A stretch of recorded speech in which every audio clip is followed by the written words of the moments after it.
ओम नमः शिवाय हर हर महादेव की जय। बंधुगण आज श्रावण मासर पूर्णिमा आ पूर्णिमा मु भगवान सहित आपण को भेटे दूची। देखंतु भगवान प्रतिमूर्ति देखंतु आ भगवान आशीष लाभ करंतु। आज आम हिंदू धर्म गोटे बहुत बड़ पर्व राखी पूर्णिमा, जोटा कि भाई भौणी पवित्र गोटे संपर्क। आउ भगवान करंतु सबु भाई भौणीर संपर्क सबुदिन मजबूत हो रहू, यह मोर भगवान पाखे काम्य।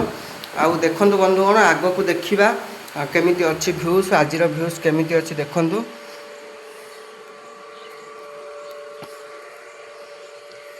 आज टिके खरा पाग होईची, आउ भ्यूज भी बहुत बढ़िया लगुच।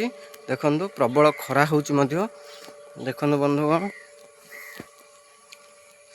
श्रावणर मासर प्रत्येक सोमवार भक्त माने मंदिर रे जलाभिषेक करुथिले, आउ ऋषिकुल्या नदीर जल नहीं आसुथिले।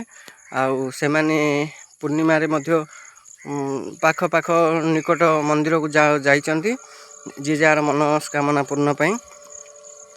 आउ जो माने बहुत परिश्रम करचंती भगवान तांकर निश्चय डाक शुणिबे, आउ तांको निश्चय आशीर्वाद रखिथिबे। आउ देखंतु बंधुगण आमर ये बापा जनक जहाँ हेले भी भगवान काम से बेलपत्र फूल दीप सब नहीं कि आसुचंती।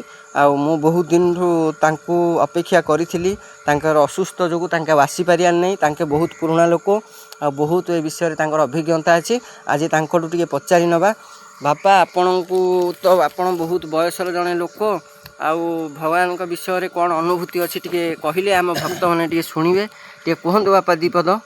जहाँ आगरू समराज स्वामी ठाकुर को जे जहाँ मानसिक करती से मानसिक पूरण करती। बाकी जहाँ जिते विघ्न आसू समराज को डाकिले विघ्न खंडन करते। आ कौन कहबी, मु तो वयस्क लोक बहुत। आज्ञा मत 81 वर्ष है। आज्ञा केवल ठाकुर जो मु आसूची। बहुत भल कथाटे कहले बापा। 81 वर्ष हो से ठाकुर आसुचंदी, मनरे सेमती किसी भावना नहीं।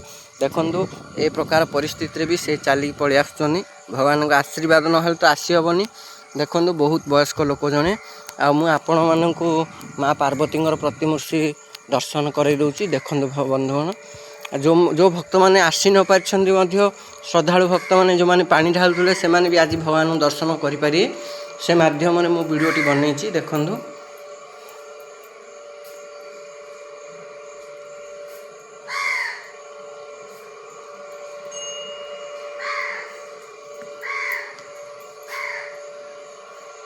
देखंतु बंधुगण एमती अच्छी। आउ जन समाज पाई हरेक दिन मु जन कल्याण पाई गोटे भगवान को वीडियो करी पकाउची। देखंतु आउ भगवान आशीष लाभ करंतु। हर हर महादेव। ओम नमः शिवाय। बंधुगण रहुची बंधुगण पुणी आमे देखा आ गोटे वीडियो रे आउ किछि नुआ मंदिर मुझे आपन बुले देखेदेवी। रहुची बंधुगण। हर हर महादेव।